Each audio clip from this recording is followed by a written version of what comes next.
수험생 여러분 안녕하십니까? 여러분들 최단기간 합격의 길로 인도해 드릴 한국사 시험 전문 강사 황의방입니다.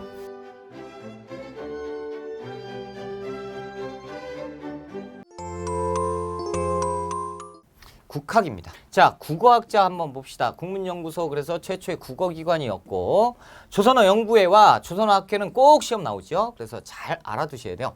조선어연구회는 한글날을 제정을 했습니다. 이른바 그때는 각야날이라고 불렀고 그리고 잡지 한글이라는 것을 만들어서 공부를 시켰다라는 거죠.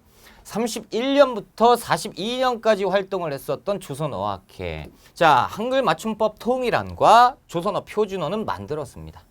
자, 그리고 우리말 큰 사전을 만들려고 했어요. 그러니까 실질적으로 국어 대사전을 만들려고 했었단 말이죠. 시행에 착수를 했어요. 이거 만들자라고 했는데 성공하지 못합니다. 조선어학회 사건이 뭐냐면 우리말 큰 사전 만드는 것을 일본 놈들이 알아버려가지고 이것을 방해한 겁니다. 자, 이제 역사 연구죠. 국사, 민족주의 사학 공부하겠습니다.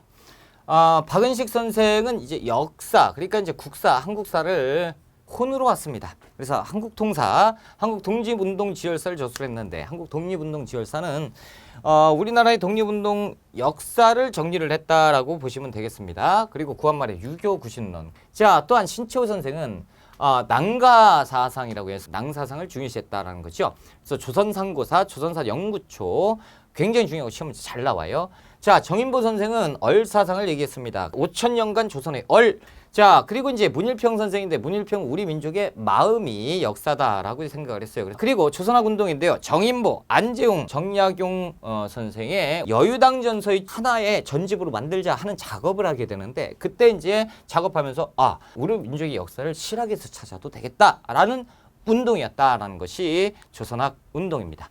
자, 그럼 암기를 한번 해보자라는 거죠. 결혼 25주년이 은혼식이에요. 그렇죠? 은혼식에는 신랑이 필요하지. 인얼이라고 외우고요. 그리고 일심사상. 그러면 벌써 외웠어요.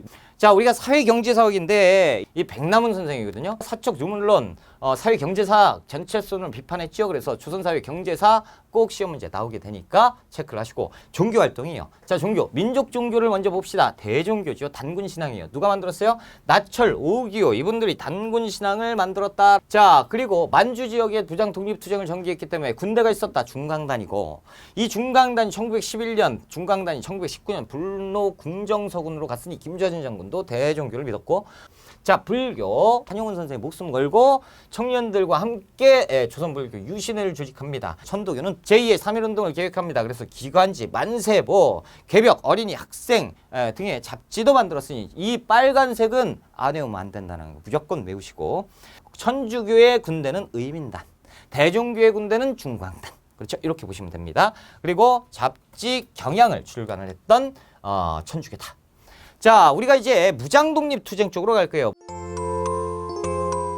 1919년 의열단 어디에서 만주에서 누가 김원봉이 비밀로 조직한 비밀결사다라는 거죠. 목표는 뭐냐면 민중의 직접 혁명입니다. 그렇죠. 사회주의계 같죠. 일제 타도하는 거고 조선 총독부, 고위관리, 친일파 이런 것들 싹 다 제거하는 것 이들의 목표였다라는 거죠. 조선 총독부, 경찰서, 동양척식회사 이런 것들 김원봉의 부탁으로 1923년 신채호 선생 조선혁명선언 다시 얘기해서 의열단 행동 강렬 의열단 선언입니다. 무조건 다 외워라라는 거.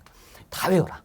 제발 다 외워라 라는 거죠. 대표적 의열단 활동 김익상 조선 총독부, 김상옥 종로경찰서, 나석주 이렇게 동양척식 주식회사에 폭탄을 던집니다. 개별적으로 투쟁을 하니까 한계에 부딪힌다라는 거죠.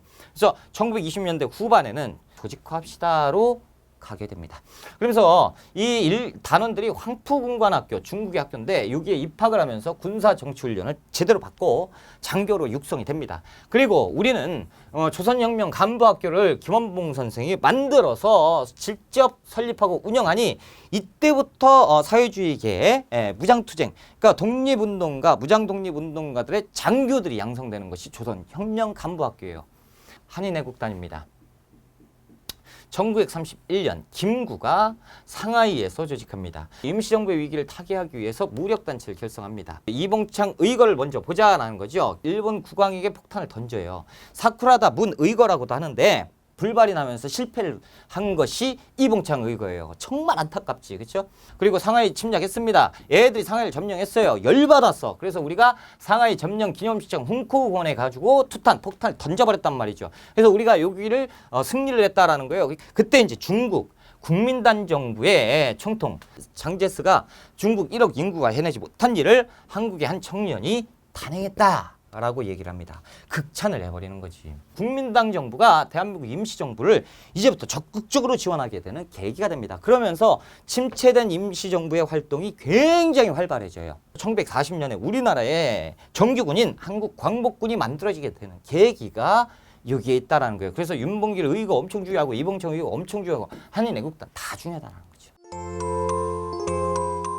자, 1920년대 독립전쟁으로 갑시다. 봉오동 전투, 그래서 시험 문제 잘 나오죠. 대한독립군 홍범도 장군이고요. 삼군자 전투 이후에 봉오동을 기습해온 일본군을 싸그리 깡그리 없애버렸다라는 거예요.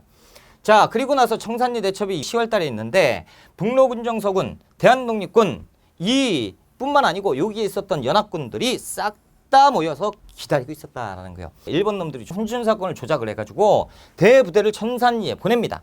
이 청산리에 보내는데 이 청산리에서 이 일본 대부대가 완전 박살이 나요. 6일간 10여 차례 전투를 해서 대승을 거뒀다라고 하면 무조건 청산리 대첩입니다. 자, 보세요. 하나, 둘, 셋, 넷, 다섯, 여섯, 6일 동안 몇 차례 하나, 둘, 셋, 넷, 다섯, 여섯, 일곱, 여덟, 아홉, 열, 10여 차례 전투를 했다라는 거죠. 그래서 우리가 기억을 해야 될 게 백운편 전, 어랑촌 이런 단어 2개 정도만 기억하시면 될 것 같고요. 대승을 거뒀습니다. 청산리 전투. 그러니까 일본 놈들 간도참변이 일어나요.